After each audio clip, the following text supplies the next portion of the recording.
Toyota Material Handling is now providing a factory rebate of up to $2,500 when you trade in a Toyota or a competitive unit. Now, through September 30th, 2024, trade in your forklift and get a new industry-leading Toyota forklift. This rebate applies to electric and internal combustion models. Unlock your upgrade today by visiting toyotaforklift.com. That's toyotaforklift.com, or click the link in the show notes.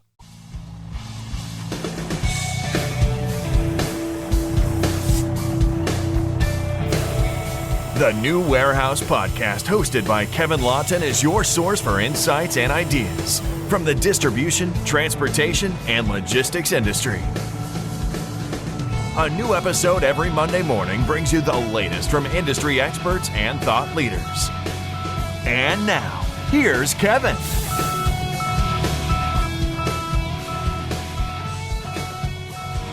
Hey, it's Kevin Lawton with the New Warehouse Podcast, bringing you a new episode today. Now, today's episode, I am going to be joined by Christian Rognes, and he is the CPO at Element Logic. And Element Logic, one of the largest and also the first AutoStore partner in the world. And we're going to talk a little bit about that and ASRS systems in general, kind of the evolution of these systems and where they are in the market today. And Christian's going to give us kind of the deep dive into that and give us some baseline understanding of how to look at ASRS systems and where Element Logic comes into play as well as an implementation partner. So, Christian, welcome to the show. How are you? Thank you, Kevin, and thanks for having me. It's great to be back on the show. We did this short stream in Atlanta a couple of months back, but very excited to be here for a complete episode. Yeah, absolutely. Yeah. We talked back at Modex during the live stream, and definitely interested to dive a little further into this, especially hearing more about kind of the AutoStore ASRS journey. Is you guys are with the first partner that they ever had, which I think is a big deal. And there's certainly been a ton of AutoStore implementation, so I'm interested to hear about that. But for people that maybe missed the live stream or not familiar with Element Logic, why don't you give us kind of a brief overview of what you all do? Yeah, sure. Happy to do that. So I'm the Chief Product Officer in Element Logic, and I think that's important also to mention because that's actually a new position that we set up 1 year ago. And I think that's we'll come a bit back to why products are increasingly important for us in Element Logic and how we define that going forward. But as you say, Element Logic, it was born in Norway, same place as AutoStore was born. And I think that's probably also explains a bit of the connection we've had and how we kind of like innovated and opened and penetrated that ASRS market together, starting in this geo. And I think we've been good at exactly that. And both AutoStore and us, we've been building our brand, our reputation, and our success on this, joint go-to-market where, AutoStore makes some great technology and we are able to integrate that and connect that into the actual warehouse processes as a system integrator. So if you look at Element Logic historically, that's really our success. We've been the first AutoStore distributor, and today we're the biggest. I don't want to say any numbers, but I'll do it anyway, where I think we have approximately like 30 to 40% of the installed base worldwide. But also mentioning in that the real, the majority of that installed base is in Europe. So it's really in Europe that this has been like a front runner market where we've been able to really implement at fast speed, very mature, fairly standardized. People are, and also where the e-commerce wave has been very important. And ASRS is very much a good to consumer unit picking type of a system. While in the US, the install base is lower in general for these type of technologies, but we definitely see that as like the huge growth potential going forward to succeed in that part of the world. And as I told you, I think before we did a fairly significant acquisition in the US a couple of years back where we acquired SDI. And with that, also a very strong customer base. So for us, it's really about understanding the drivers and the needs of that market and being able to be equally successful there as we have been in Europe. Yeah, very interesting. And I mean, 30 to 40% of the installs, I mean, that's a pretty big number when you look at how many AutoStore systems are out there in the world. And I'm curious, I mean, I guess prior to becoming the first partner distributor for AutoStore, I mean, what was the focus of Element Logic, or was Element Logic created just to distribute AutoStore, or what was happening before? Oh, that's a super good question, actually. And I asked that. I've been with the company under a year, coming from the software industry, so not really understanding this market that well. So I had the same question to the founder and the CEO, that's still the CEO. And they've done almost everything from selling, shelves, racks, archives. I think the company was called Archive and Storage back in the day. Oh, really? Okay. So, yeah. And it's been up and downs, and it's been, recalibrations of the business model throughout the last, I think almost closing in on 40 years. So you can imagine during that time span, it's been a couple of different business models that has been in center of how we work with storage and automation. But I think it was first when AutoStore came into the picture and, looking at that technology, really making a bet on it. And I was also told in the beginning, it wasn't clear cut that this was going to succeed or be successful, or that people even wanted this. So I think there was years where this was really hard, I think, for both companies, but at some point it really took off. So I guess that's a bit innovation for you, like making bets, going in with high risks. But then in this case, we were lucky to choose the right one.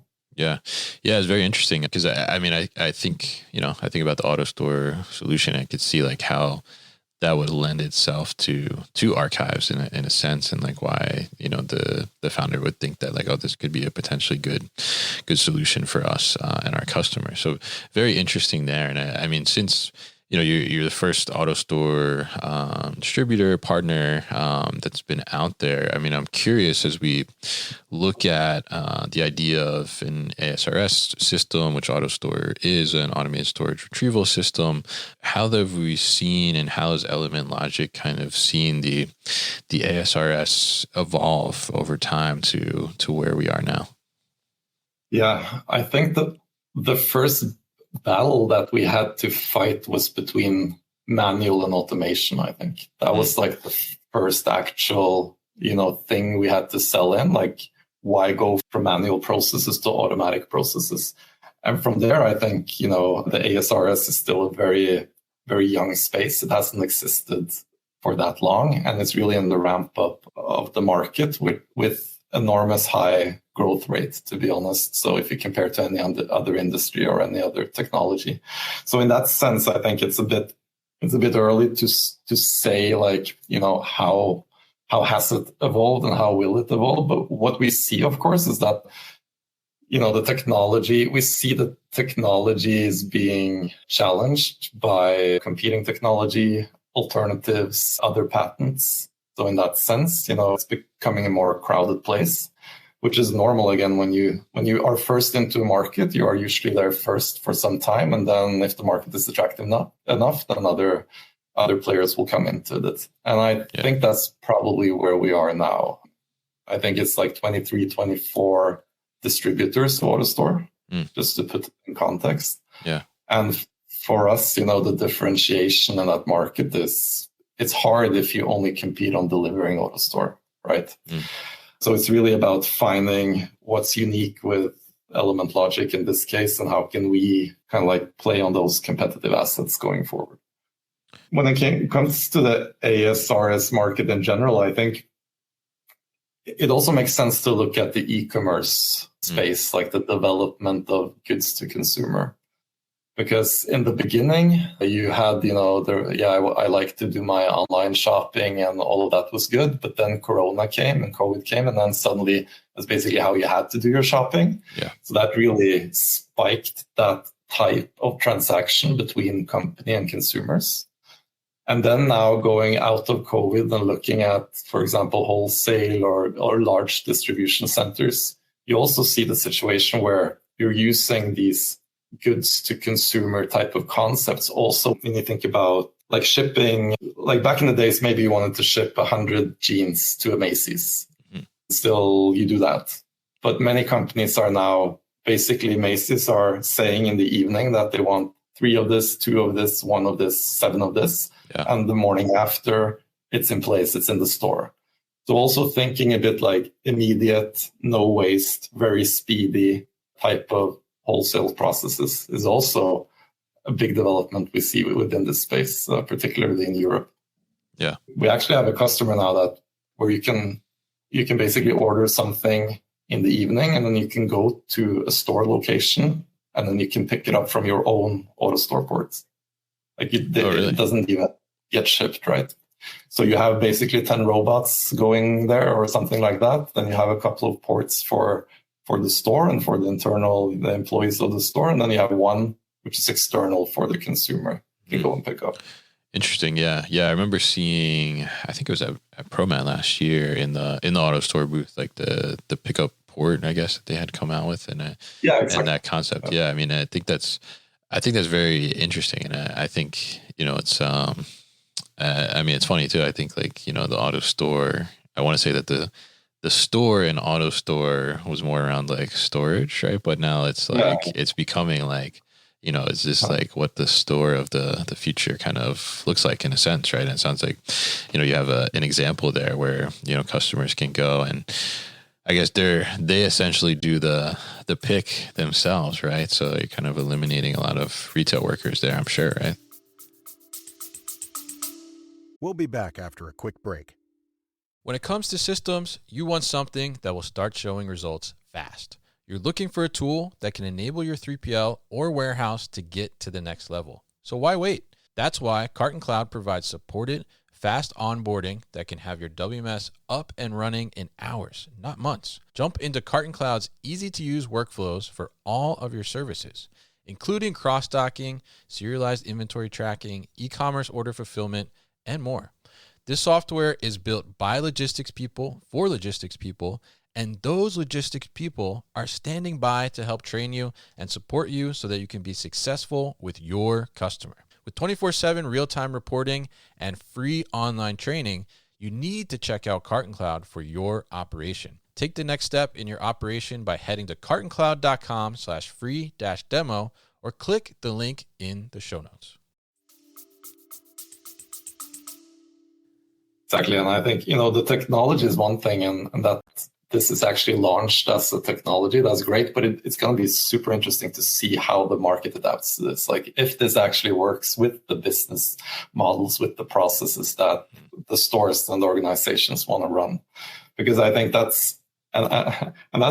was the case back in the days as well. Like you can launch any great technology, but the customers really have to understand how to utilize it. So with regards to this pickup port in particular, I think it's going to be really interesting to see how the market adapts. Yeah, absolutely. I think it's interesting. And I think too, like we see in a sense, in some aspect, I mean, like you're seeing the fulfillment, like warehouse center, kind of the lines between that and a retail store are overlapping in a sense, right? I mean, you see like, I think like Target is a big example where, they do a lot of fulfillment from the store itself. Like they're using the store as a fulfillment center. I think it's only a matter of time before we see more technology come into play, like putting AutoStore in a store to be able to leverage that. Maybe I can just do a quick digression since I'm from the software industry. Sure, yeah. I worked towards oil and gas, banking, financial sector, public sector, you name it. And it's interesting there as well. Always, business to business software, but the demand of what that software does is highly influenced by the business to consumer software. Mm. So once people got Facebook, once people got LinkedIn, once people got this and that for their private use, then suddenly they didn't accept anymore that the ERP system was really bad, right? And really tedious. And it didn't accept anymore that you were supposed to use 7 months to implement that software. Yeah. So, I mean, all of this type of thinking and like the consumer-based thinking connected to warehousing is really also, I think, affecting where the market will move going forward. Yeah. I think that's such a great point too, because it's, so much of it too is like on that B2B side, or you look at our consumer experience, right? I mean, we all, for the most part, there's still some holdouts out there, but we pretty much all have a smartphone, right? And, the usability of that, it needs to be easy. Like, I always use the example, like if you download an app from the App Store and it's hard to figure out and use, like you're probably uninstalling that like right away, right? And I think that expectation, especially like with the newer generations coming in too, that have been, grown up digitally, the expectation in the business world is going to be the same, right? Like they're going to come in and see some old outdated system and they're just going to be like, what is this? Like, I'm not dealing with this, right? Yeah, exactly. And to do a segue, I don't know if you say segue anymore in the US, but you used to do that a couple of years back. We do. We do the segue to another topic. But I just wanted to, I think this is a nice transition into why we decided to establish products in Element Logic as an organization. Yeah. Because it really talks to that point, right? That it's really not about selling a hardware component and then making sure that that works. Like the way we innovate, the way we create products, it can't really be based on that we have some kind of hardware thing that we're set to work and it's set to speak to all of the other hardware components or machines or robots. We really have to flip this around and talk to the users, talk to the consumers of the warehouse. That be it, warehouse management, administration, or even the users at the port, even the customers that receive the goods. Like for us as Element Logic, we have to spend much more time talking to the users of our solutions and understand what's really their pains and what are the value they expect or would like us to create for them, rather than looking at the technology that we have and then trying to think about how it can work smoothly. And I think if we just apply that approach into how we create products and how we prioritize, I think all of a sudden we will see a lot of new products coming up, a lot of new ideas, and a lot of new problems, which we didn't see before. So just building this design-centric, user-centric type of a products organization that can see both the hardware with the software and the IP that Element Logic has, together with services. Okay, so we have an AutoStore. What type of software do we need to have to make it work well and have a high performance? What does the user actually need? What services can we deliver? What demand is it for training, data analysis? Can we create data-driven applications to make more automated decisions? I mean, all of these type of things, we have to look at this as one user experience, basically, and not stack it up on or not focus it around these single components as if they were, separated islands on the middle of the sea. I think that's, for us, will be a major transition in the way we think. Yeah, absolutely. And I think that's such a good point too, because, there's so much, we mentioned Modex here. I mean, you go to Modex, for example, and you look around and there's just, tons of things happening from like a hardware physical perspective, right? But in a lot of cases, I mean, some of that physical of what we see, like the robots and the automation, even the handheld devices and computers, like, for example, are not necessarily much to talk about or without the software behind them, right? Then what's doing that? So I'm curious in that regard. I mean, one of the questions we had from LinkedIn, actually, when we sourced some questions from the community, was, kind of what are the differentiators there? And I think part of it is probably the software that you guys and products that you guys are developing, as you're mentioning in there. But I mean, with multiple different, I guess, partners for AutoStore doing implementations and things of that nature. Obviously, you guys are the largest, but when somebody looks at that, I mean, what are they looking for? What should they look for as a differentiator? And like, what's the difference between one and the other? Since, the AutoStore itself is pretty much the AutoStore, right, from a hardware perspective. So where's the differentiator there? Yeah. Again, a very good question. I think, again, just reminding us, I think it's 24 companies delivering basically the same technology, of course. And then it's like, okay, well, how come I should choose this from that? I think it's a very good question. We can talk about today and then we can talk about tomorrow. Okay. I think today we have been chosen and we will continue to be chosen based on the competency and experience in the market and the way we ensure a great output and a great performance of the AutoStore system. That's a decade of experience with only doing this. Like, we don't do a bunch of other type of ASRS or whatever. We only do AutoStore. And that has been a way for us to specialize, of course, in competency and in experience, but also in how our software works, for example. Like, we have optimized our software to ensure that AutoStore becomes as good as it can possibly get. So it's as easy as that. But then, of course, that's not everything we do. And we are considered a system integrator. So we do also connect this to conveyors, to robotic piece picking, to other type of processes and technology in the warehouse. And I think maybe that's a bit what I consider important going forward. I think if you just deliver an AutoStore to customer, it's fine. Like, we're very competitive. You should choose us because we're the best. Or you should choose somebody because they're the best or because they're the cheapest. I guess like that's the two alternatives. But going forward, and especially if I look at the US, that has very high complexity in their distribution centers. They have usually a lot of technology. The labor cost is much lower than many parts of Europe. So they can do things also in a very different way. They have other processes.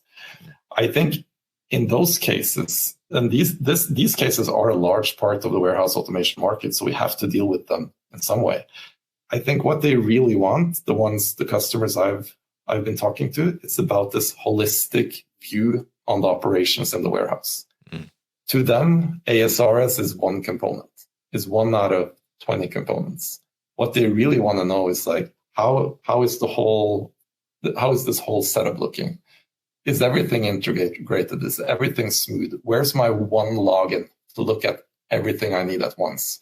Where do I go to configure that I don't want to send packages this way after 3:00? I want to stop that. So again, back to this user centricity and really applying that across these various warehouse components that up until now are very siloed in how they work and how they're optimized. So at least for us, I mean, we want to continue to do that and be the best we can be within those areas that we've defined important to us. But in addition to that, I really think it will be essential to deliver software like user-centric, value-added software that helps the people that work in the DC and with automation, like that it makes their day easier. Yeah. Like, bottom line.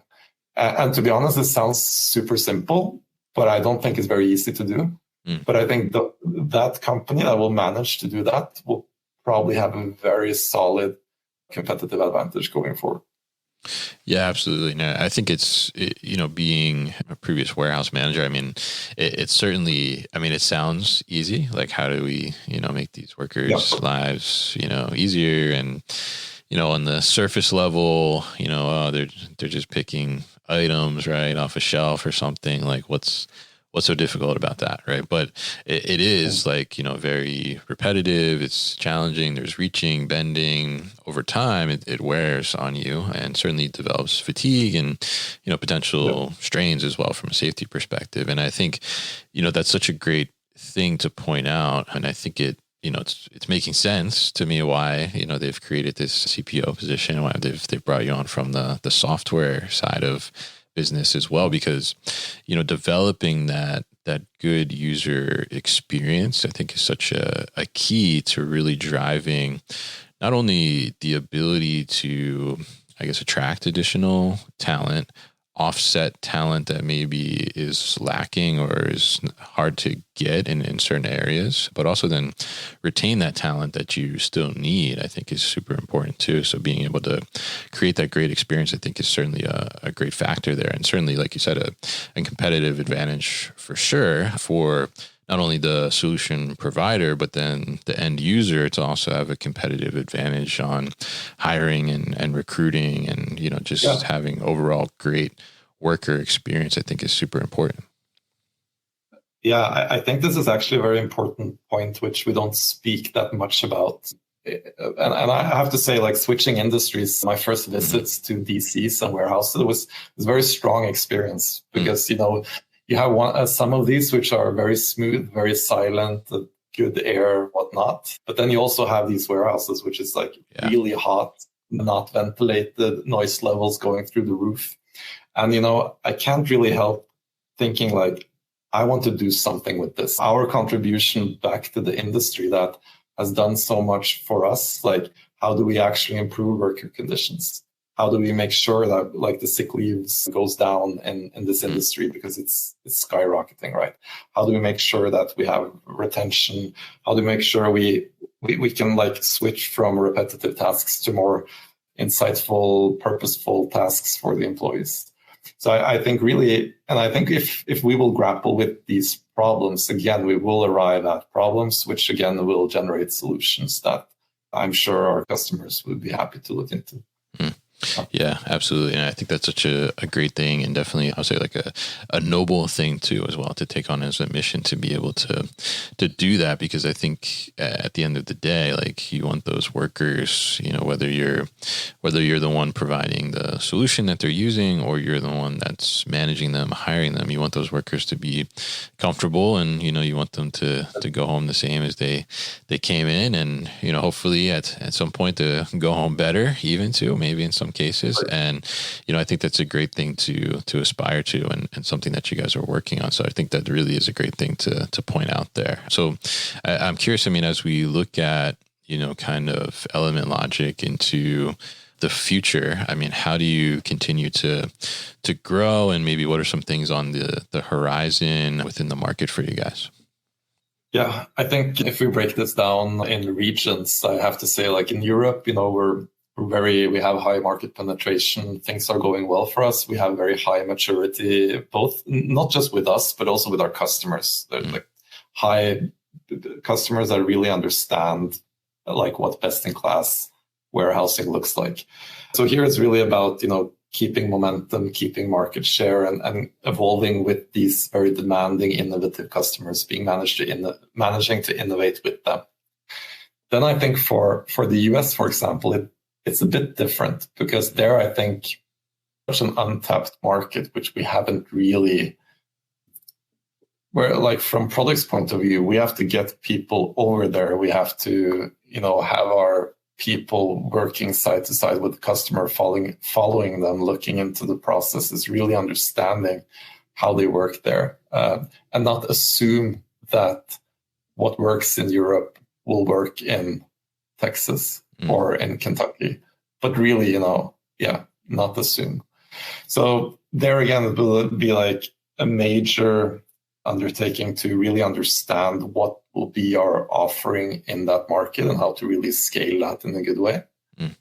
And we also established an office in Singapore. So we also want to, we're doing some work in Asia Pacific, and there I think there are completely other challenges, a very different characteristic again. So I would say like the strategy in the future looks a bit different based on what type of region you're looking into. And we want to treat each region with enough care and enough attention to get it right. And I think the solutions might differ a bit. Yeah, I think that's very interesting. And I think it is interesting to see those like differentiations within the regions and markets. Even though, we're talking about warehouses and, it seems like, it'd be 4 walls with a bunch of boxes inside all across the world, but there certainly are like intricacies and differentiations on how things are put together and how things operate in different regions. So I think it's great that you guys are recognizing that and looking to see how do you thoughtfully go about this, and at the end of the day make that operation better, not just for the business sake, but also for the user sake too. And I think that's a great thing that you're doing, Christian.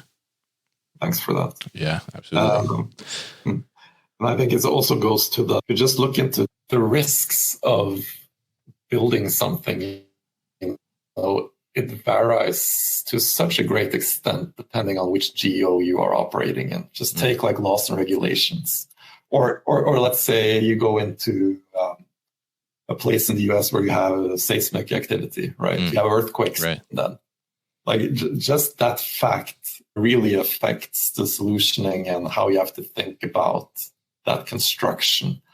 And then you can talk about many of these things that is like obvious things that differs, which is not about you and me being different, which is facts of the geography in itself, which makes it different.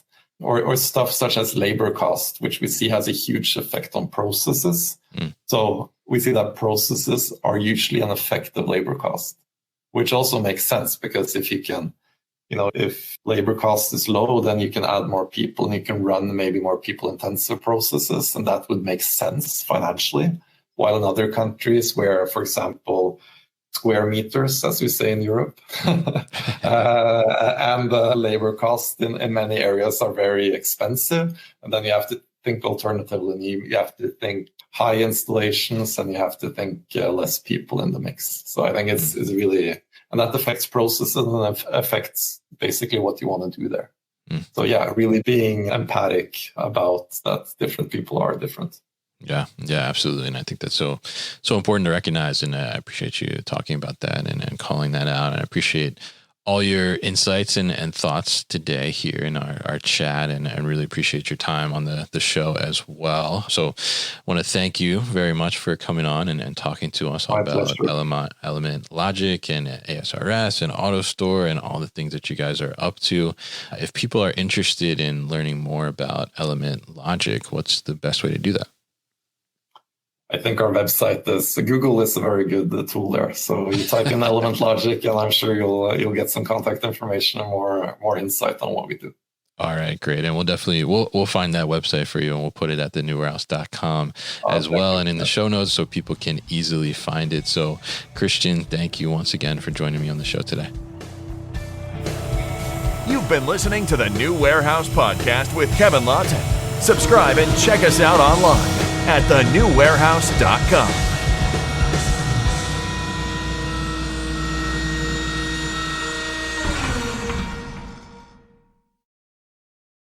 Enjoyed this episode?